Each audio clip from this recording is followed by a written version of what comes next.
Is it realistic, though, for LeBron to expect the Cavs front office to build a championship contending team when he won't commit to them long term?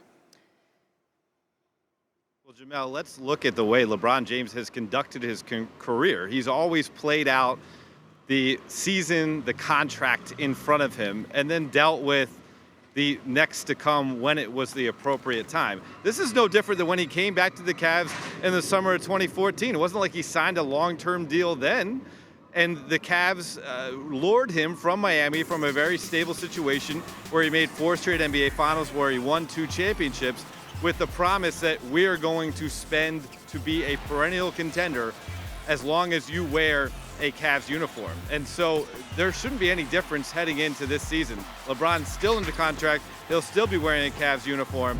And if you think about it, if he didn't approach things this way, then probably if you're in a situation like being down to a 73-win Warriors team, 3-1 in the NBA Finals, you would say, oh, we got to win 3 games. But no, LeBron said we got to win Game 5. Then we got to win Game 6. And of course, they won that championship in 2016. That's the same mentality he's bringing into this process this season. All right, now because the Cavs, they now seem pressed to find another young star, that they're looking ahead to their own future.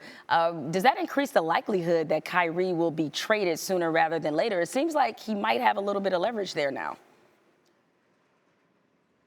Yeah, well, certainly. But then the idea that Kyrie has already put out the trade request with the thought that perhaps LeBron is leaving in summer 2018 because he would be playing with a roster that was built around LeBron, not around his own skill set. So even if LeBron were to leave, that wouldn't necessarily alleviate his concerns.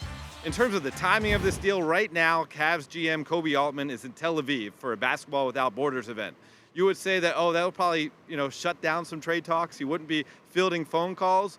Well, 2 of the other executives there with him, Spurs general manager and president R.C. Buford. And of course, the Spurs are one of the 4 teams that Kyrie Irving requested to be traded to. And also Tim Connolly, the GM of the Denver Nuggets. And we know that the Cavs had 3-way talks in terms of a trade with the Nuggets when they tried to acquire Paul George before the trade deadline.